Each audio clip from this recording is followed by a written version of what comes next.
is responsible and accountable to back Cosase, this particular committee.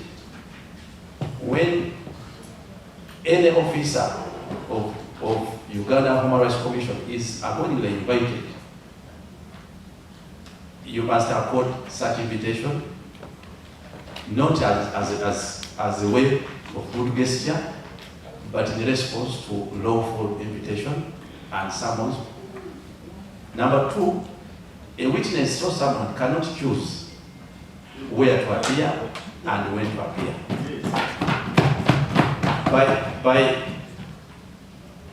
By the chairperson, one Mariam Wangadya, choosing to tell us where she intends to appear, is rejected by this committee. It is not worth a response to our invitation.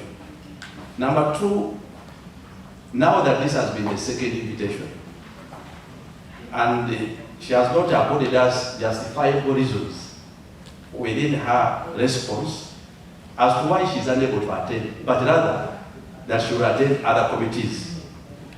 We have little reasons to believe that if invited again, she will order.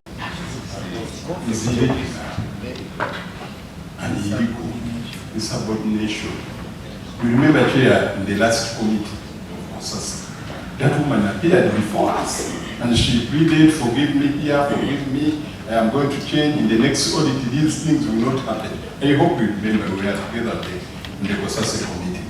Now turning around to say that I cannot come because this is not the committee, I will report to the other committee. Really, the chairperson of the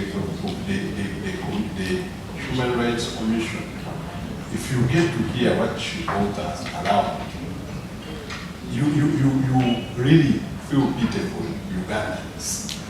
And now that she can even come and write such a letter to the committee, which committee she has ever appeared to and defended the commission? The Constitution of the Republic of Uganda. The commission shall be composed of a chairperson and not less than 3 other persons appointed by the president with the approval of Parliament. So this article connotes that without the chairperson, there is no commission. Mr. Chairman, even us addressing these distinguished Ugandans without the chairperson is irregular. We don't want to appear like we are on a witch hunt. However, the constitutional guidance is clear that the entity called Uganda Human Rights Commission is to be composed of the chairperson and the commissioners. In fact, this also the same goes to the commissioners who are absent without justification, because our interface was supposed to do with the commission, and that entity includes the commissioners and of course the accounting officers at the head. Secondly, and this even on a procedural call, we interrogate the audit findings regarding the human rights mandate, because that's the business of the Human Rights Commission. In fact, if you want to look at the audit report, which I'm sure you're all very well versed with, it has human rights issues, failure of tribunal hearings, long-standing cases, visits to places of detention dwindling. I think in one of the years we didn't even visit a single community detention. Those are issues that are human rights issues, and Cosase can interrogate them because they're audit issues. So I want to agree that the absence of the chairperson and the commissioners, all the commissioners, because all the commissioners still are not here, they are crucial to this meeting and they are critical to our interrogating of the audit findings. And it's fully the mandate of Cosase.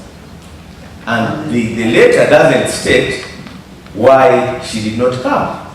Actually, this letter does not state a reason. It's not seeking a reschedule. It's titled Rescheduling of the Meeting to Consider. That is the one.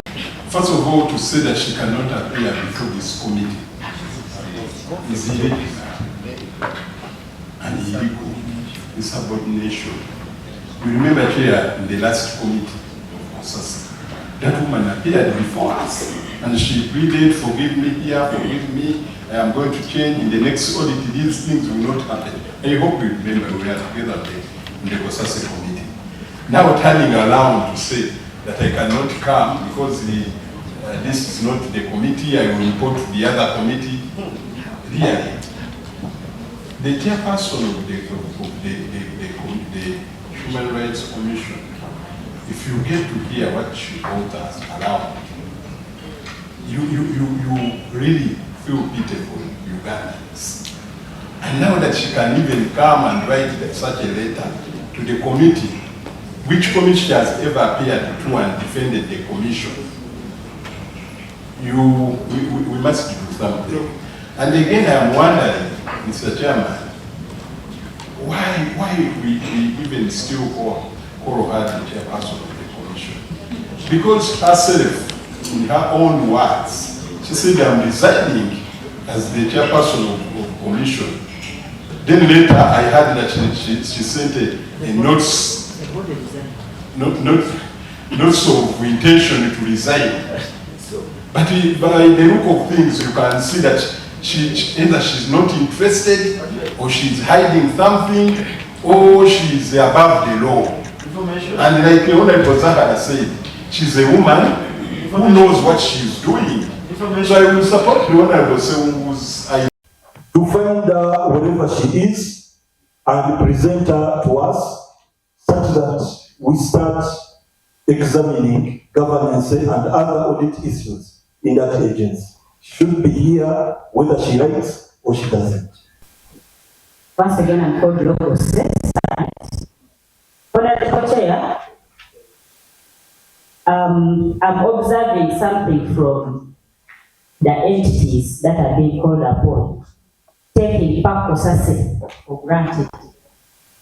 Because with the time that was given, to report with the members of the Human Rights Commission, you can tell us that you're writing to us today that you... Maybe there was a mistake as you are submitting in our concern, this commission appear, that maybe there was an element of human rights committee somewhere somehow, so that there is a mistake, or by fact or what. So we need also to check if this someone may assure that maybe Human Rights Committee will proceed tomorrow for the same matter, maybe misinterpreting with the Cosase. So if that is the case, that one can be understood. But if that is not the case, Chair, with your chair and with the support of my colleagues, we need to spend parliamentary time, because I know those people are going to do and the members have a lot to do. So this article connotes that without the chairperson, there is no commission. Mr. Chairman, even us addressing these distinguished Ugandans without the chairperson is irregular. Secondly, it's in public domain that the chairperson at one moment intended to resign. So she sent a notice of intention to resign to the appointing authority. As of today, no one has a clear status of the chairperson, whether the notice of intention to resign was taken further to her leaving office, and then